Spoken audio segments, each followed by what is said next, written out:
Hello दोस्तों, आज मैं एक्सप्लेन करने जा रहा हूँ कोरियन मूवी जिसका नाम है टू ब्लू स्ट्राइप्स। मूवी की स्टार्टिंग में हम लीजा और जुन को देखते हैं जो कि एक ही क्लास में एक साथ पढ़ते हैं और एक ही बेंच पे साथ साथ बैठते हैं और जिसकी वजह से इनके क्लास के बंदे भाई इनका मजाक उड़ाते हैं कि भाई एक दूसरे में घुसे रहते हैं। और छुट्टी के बाद लीजा जिन को अपने घर ले जाती है और इसका मेकअप करती है और इसकी फोटो खींच के इंस्टाग्राम पे अपलोड करती है। तभी जिन लीजा से फोन छीन लेता है और उससे ऐसा करने से मना करता है। फिर दोनों के बीच हंसी मजाक होता है और एक दूसरे के करीब आते हैं और मूड बन जाता है, भैया खेल खत्म हो जाता है। फिर लीजा जिन से बोलती है कि इसके बारे में बाहर किसी को मत बताना। इसके बाद दोनों नॉर्मल होकर बाहर जाते हैं और कुछ दिन इनके ठीक ठाक से बीत जाते हैं। फिर एक दिन ये अपने दोस्तों के साथ बाहर डिनर करने जाते हैं जहाँ पर लीजा की तबीयत खराब हो जाती है और जिन इसे घर छोड़ के आता है और वहीं इसकी मोम से भी मिलता है। इसकी मोम को ऐसा लगता है कि इन्हें कुछ ज़्यादा ही बाहर का खा लिया इसलिए इसकी तबीयत खराब हो गई। फिर लीजा की मोम लीजा से पूछती है कि तुम दोनों के बीच में कुछ चल रहा है, पर लीजा कहती है नहीं मोम, वो मेरा बस एक अच्छा फ्रेंड है। और लीजा यहाँ घर पर आती है और अपनी छोटी बहन से अजीब अजीब बातें करती है। इसकी बहन को लगता है कि शायद इसके पीरियड आ रहे होंगे इसलिए ऐसी बातें कर रही है, पर लीजा को याद आता है कि इस महीने इसके पीरियड तो आई नहीं। इसके बाद वो जिन से मिलती है। फिर वो प्रेगनेंसी टेस्ट के लिए जाती है जहाँ पर इसकी रिपोर्ट पॉजिटिव आती है और इसके बाद जिन इससे दूरियां बनाना शुरू कर देता है, मतलब बात भी नहीं करता स्कूल में और दूर दूर रहने लगता है। और घर आने के बाद जिन रोने लगता है और इसके मॉम डैड इसको देखते हैं तो उन्हें ऐसा लगता है कि किसी लड़की ने इसका दिल तोड़ दिया तो इसलिए ऐसा हो रहा है। फिर ये बाद में अपने डैड को सब कुछ सच बता देता है, पर इसके डैड इसको डांटते नहीं है। वो कहते हैं कि तुम लीजा से जाके सॉरी मांगो, तुमने इसको इग्नोर किया इसलिए। फिर उसी रात जिन लीजा के घर पर जाता है, उससे माफ़ी मांगता और उसे अबॉर्शन के लिए मनाता है, लेकिन लीजा दरवाज़ा बंद करके उसको वहाँ से भगा देती है। फिर अगले दिन जिन अपने दोस्तों से अबॉर्शन के क्लिनिक का पता करता है, ये बोल के कि स्कूल के प्रोजेक्ट का कुछ काम है, और वहाँ पर लीजा को लेके जाता है। और लीजा वहाँ का माहौल देखती है तो डर के मारे वहाँ से भाग जाती है और जिन का हाथ पकड़कर अपने पेट पर रखकर कहती है उससे कि बच्चे को फील करो। इसके बाद दोनों डिसाइड करते हैं कि ये एक सिगरेट ही रहेगा और जब तक हम ग्रेजुएट नहीं हो जाते तब तक पता नहीं चलेगा किसी को। और जिन इसके लिए एक बड़ी सी स्केल्ट लेके आता है, मतलब आगे इसका जैसे पेट बढ़ेगा तो ये छुपा सके, और इससे कहता है कि अगर तुम्हारी फैमिली को पता चल गया तो क्या होगा। तो लीजा कहती है ऐसा कुछ नहीं होगा, मेरी फैमिली अच्छी है, वो मुझे माफ़ कर देगी।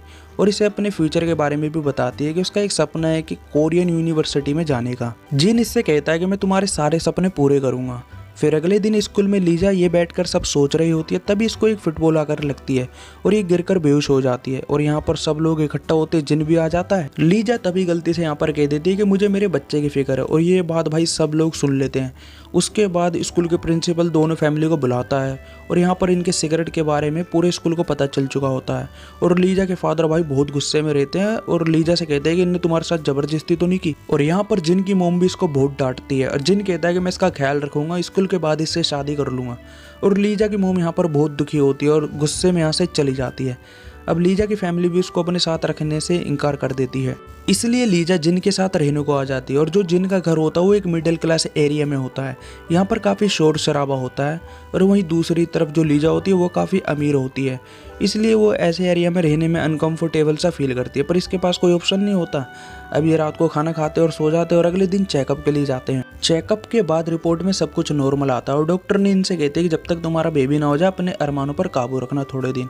और यहीं पर इसके मॉम डैड को इसकी याद आ रही होती है लीजा के, और इसको लेने आ जाते हैं। और वहीं जब ये गाड़ी में जा रही होती है तो इसकी मॉम इसको पीछे मुड़ के देखती है तो उसे बचपन की छोटी वाली लीजा दिखाई देती है। इससे ये पता चलता है कि बच्चे कितनी भी गलती कर दे उनके माँ बाप बड़ा दिल रखकर माफ़ कर ही देते हैं।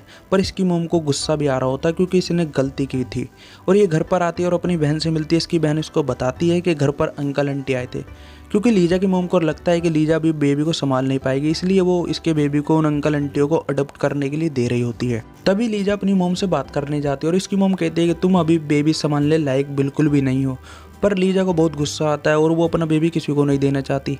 जब ये बात जिन की फैमिली को पता चलती है तो जिन की मोम उस बच्चे को रखना चाहती थी क्योंकि वो उसके बेटे का बच्चा है। और इनके आसपास के लोग इनके बारे में बातें बना रहे होते हैं कि तुम्हारे बेटे ने सब क्या कर दिया।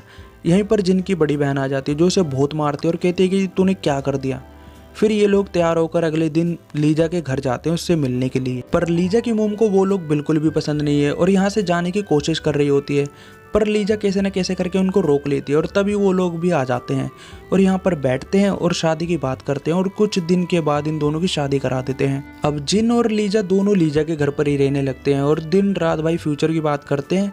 और जब यहाँ रात को सो रहे होते हैं तो लीजा का फादर लीजा को नीचे बुला लेता है क्योंकि इसको डर रहता है कि ये लड़का फिर से कोई सीन ना कर दे। अब लीजा घर पर ही रहती है और जिन स्कूल जाता है और साथ में इसके फादर के रेस्टोरेंट में वेटर का काम भी करता है। अब धीरे धीरे यहाँ पर टाइम बीत रहा होता है और लीजा को पता चल जाता है कि जिन स्कूल स्किप करता है और जिन बोलता है कि यहाँ पर मेरे लिए स्कूल से ज़्यादा पैसा बहुत ज़रूरी है क्योंकि मुझे एक घर लेना है। और यहाँ पर दोनों की हो जाती है लड़ाई क्योंकि दोनों की सोच भाई अलग जा रही थी। फिर लीजा उठ के नीचे चली जाती है और यहीं पर इसकी मोम होती है जो जिन को उसके घर पर भेज देती है। अब यहाँ घर पर इसकी फ्रेंडें भी आने लगी थी लीजा की और इसको बाहर घुमाने भी ले जाती है। अब पूरी तरह से इसका माइंड चेंज हो चुका था, पर ये कहती है ये बहुत मुश्किल है क्योंकि लीजा की बॉडी में काफ़ी सारे चेंजेस आने लगे थे। और फिर ये इसको हॉस्पिटल ले जाते हैं सारे लोग और चेकअप कराने के बाद पता चलता है सब कुछ नॉर्मल है और उसके पेट में एक लड़का है। यहीं पर लीजा जिन से कहती है कि मेरे रिलेटिव आने वाले हैं, अब हमें डिसीजन लेना ही होगा कि ये बच्चा हमको देना है या नहीं देना। अब आखिरी में वो दिन आ ही जाता है डिसीजन लेने का, जहाँ जिन कहता है कि ये बच्चा मैं रखना चाहता हूँ अपने साथ अपने घर में, पर लीजा बच्चा देने से मना कर देती है। वो कहती है कि ये बच्चा मैं अंकल को दूंगी और जिन को डिवोर्स देने की बात करती है ताकि कोरियन यूनिवर्सिटी में जाके ये अपना सपना पूरा कर सके, अपने आगे की पढ़ाई को चालू रख सके। और समय के साथ भाई लीजा की सोच बदल चुकी थी और एंड में ये फैसला करती है कि ये बच्चा अंकल को देगी। पर जिन इस चीज़ के लिए बिल्कुल भी एग्री नहीं होता और वो दिन रात लीजा के घर पर जाता है, उसको मनाता है। और यहाँ लीजा तंग आकर अपनी मोम से बात करती है कि एडॉप्शन कैंसिल करवा दो और कुछ दिन के बाद ये एक बच्चे को जन्म देती है। यहाँ पर बच्चा और लीजा बिल्कुल ठीक होती है और एंड में हमको दिखाया जाता है जो बच्चा होता है वो जिन और जिन की फैमिली को दे दिया जाता है। अब ये इनके साथ ही रहेगा हमेशा और जो लीजा होती है वो हमेशा के लिए कोरियन यूनिवर्सिटी चली जाती है।